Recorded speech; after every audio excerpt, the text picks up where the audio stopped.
Приветствую всех на моем канале. Если вы здесь, значит вы, как и я, очень любите Петербург. И сегодня у нас новое место для прогулки. Сегодня мы с вами отправляемся в Новую Голландию. А по пути с Васильевского острова мы посмотрим на небольшой исторический кусочек набережной, откуда отправлялись в эмиграцию различные деятели науки, искусства в 1922 году.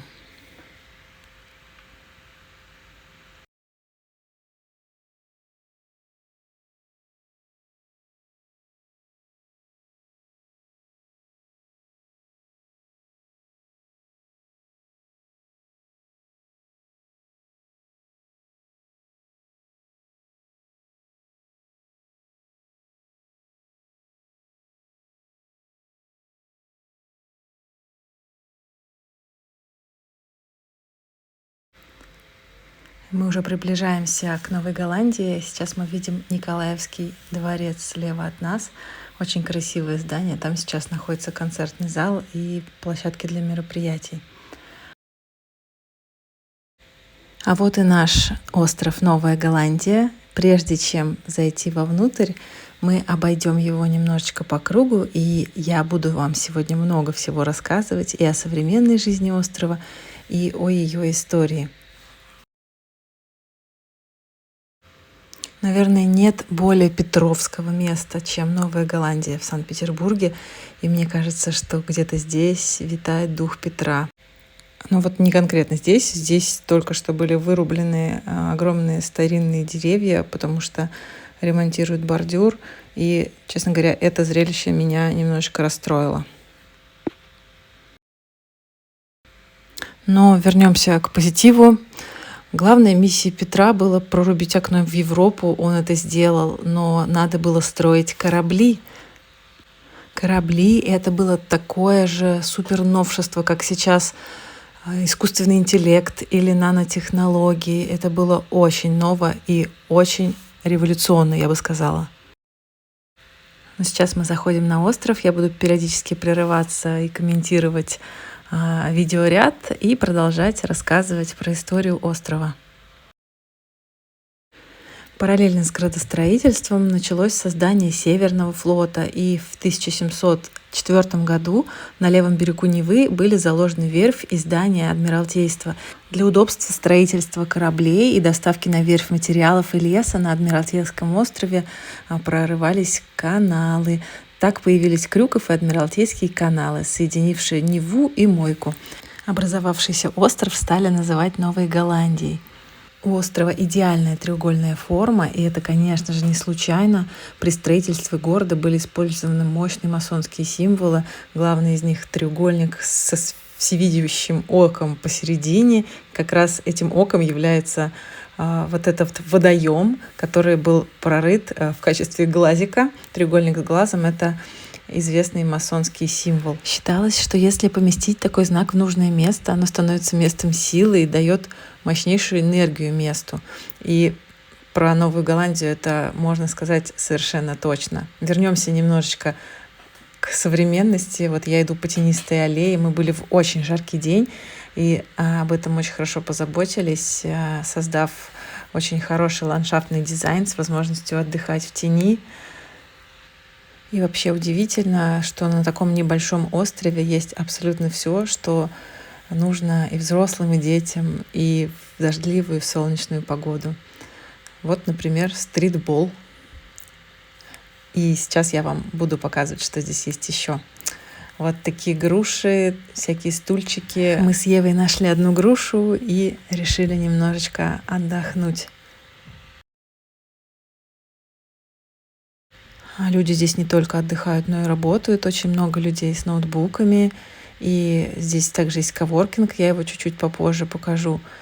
Люди и работают, и отдыхают совершенно рядом друг с другом, поэтому это место совершенно уникальное.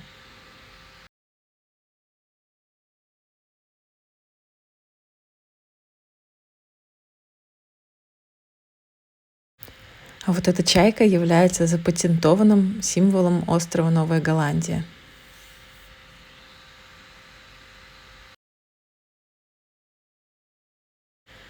Конечно же, я не смогла избежать детской площадки, и практически ради нее мы сюда и пришли. Здесь очень много всего для детей, на радость родителям, и небольшие качели, и для совсем маленьких детишек, и для постарше. Здесь есть чем их занять.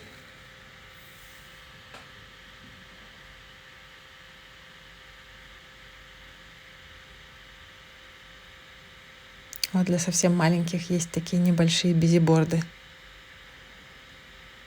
А для детей постарше вот это потрясающее сооружение, скелет корабля, так называемый. Тоже, наверное, отсылка к истории. Это уникальное сооружение, многоэтажное, где могут лазить дети совершенно разного возраста. Сверху камеры видеосъемки, и можно лазить там совершенно бесконечно. Здесь также есть очень много кафе и ресторанов. Вот это один из моих любимых, ресторан «Кузня».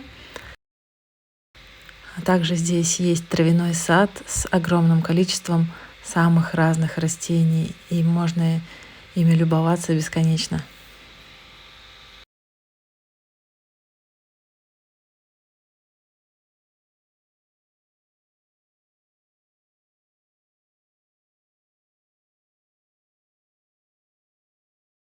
Конечно, такое современное и красивое пространство не обходит вниманием молодожены. А мы с вами направляемся в интересную зону коворкинг, где я планирую поработать, потому что Ева уснула, и я могу немножечко помонтировать что-то для вас. Это, кстати, историческая лестница. Может быть, не с петровских времен, немного позже, но здесь также стараются вписать историю в современность. Есть несколько зон.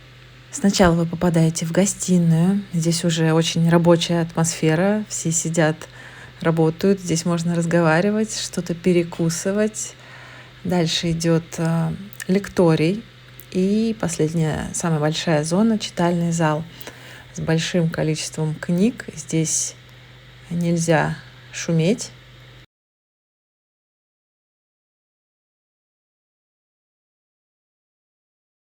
В читальном зале есть книги на самые разные темы. Жаль, у меня не было никакой возможности их почитать. Вот, кстати, обратите внимание, какие же здесь высокие потолки, просто потрясающе.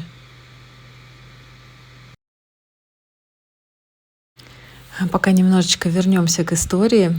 Сначала на острове были построены деревянные сараи для сушки леса, и даже говорят, что Петр здесь возвел себе небольшой деревянный дворец. А вот, кстати, вид сверху нашего идеального треугольника со всевидящим оком.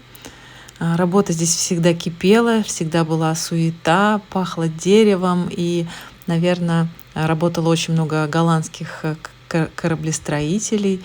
И вся эта романтика, наверное, очень Петру напоминала морские верфи Голландии, которые он так любил. И так возникло название «Новая Голландия».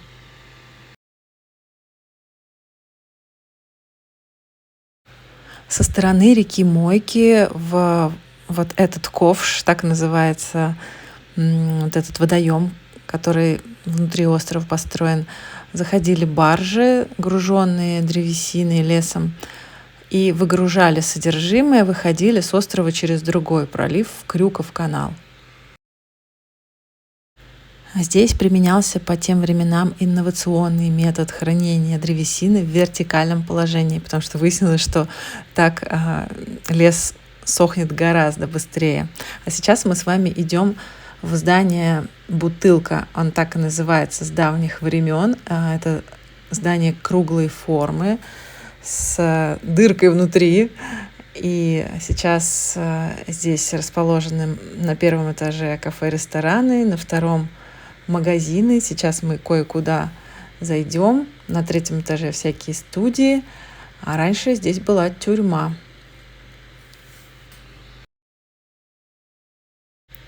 Местные магазинчики очень креативные для любителей всякой всячины. Там есть комиксы, есть всякие необычные магазины книжные. И, в общем, чего здесь только нет. Например, вот жвачка, инвайт. Всем привет, дети 80-х и 90-х годов.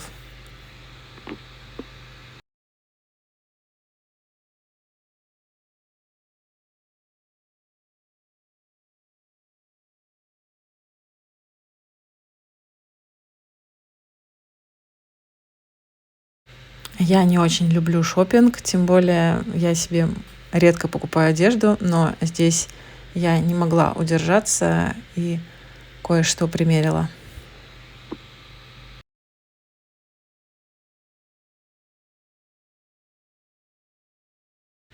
И не просто примерила, а еще и купила.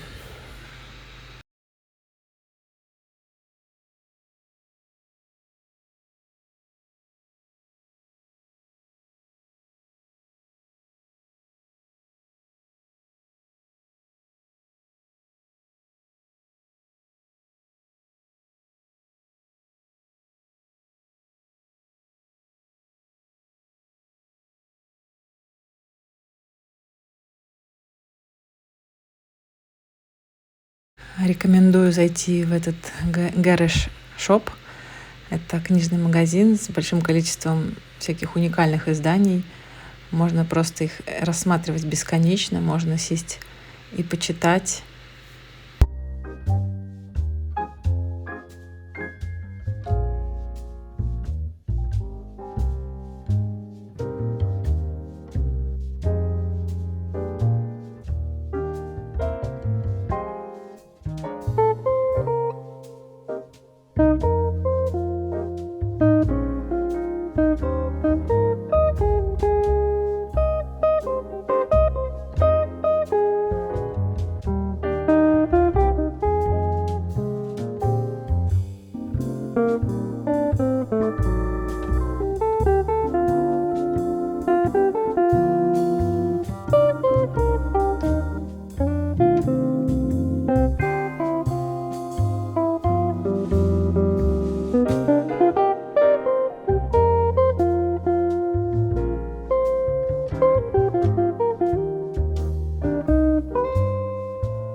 А на внутренней территории здания «Бутылка» расположился летний театр. Здесь проводятся представления по выходным и пятницам, и они даже бесплатные, надо только зарегистрироваться. А зимой здесь стоит красивая елка прямо по центру.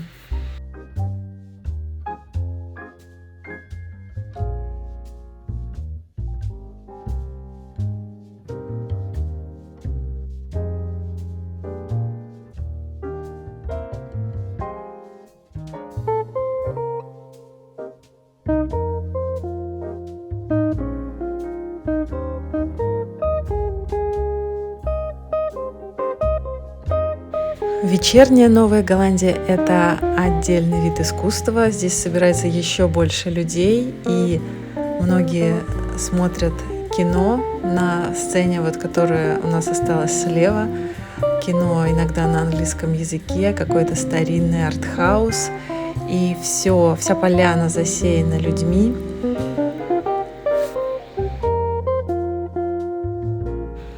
В советское время Новая Голландия была совершенно закрытой для горожан территорией. Там тоже были склады, а также создавалась первая подводная лодка «Дельфин», и ее испытывали в ковше, в том самом водоеме, который мы с вами видели. Здесь была старинная радиостанция, здесь была лаборатория Менделеева, где он испытывал новые виды пороха. Мой муж, который прожил в Петербурге всю жизнь, сказал, что во времена его детства здесь была просто выжженная земля, то есть То ли всевидящее око масонское спасло этот остров, то ли деньги Абрамовича, скорее всего, и то, и другое. Но так или иначе, это место любят и петербуржцы, и гости города, и оно является местом силы для всех, кто любит здесь бывать. Ну а я с вами прощаюсь, до новых видео. Спасибо, что досмотрели до конца. До новых встреч, пока-пока. Мой простуженный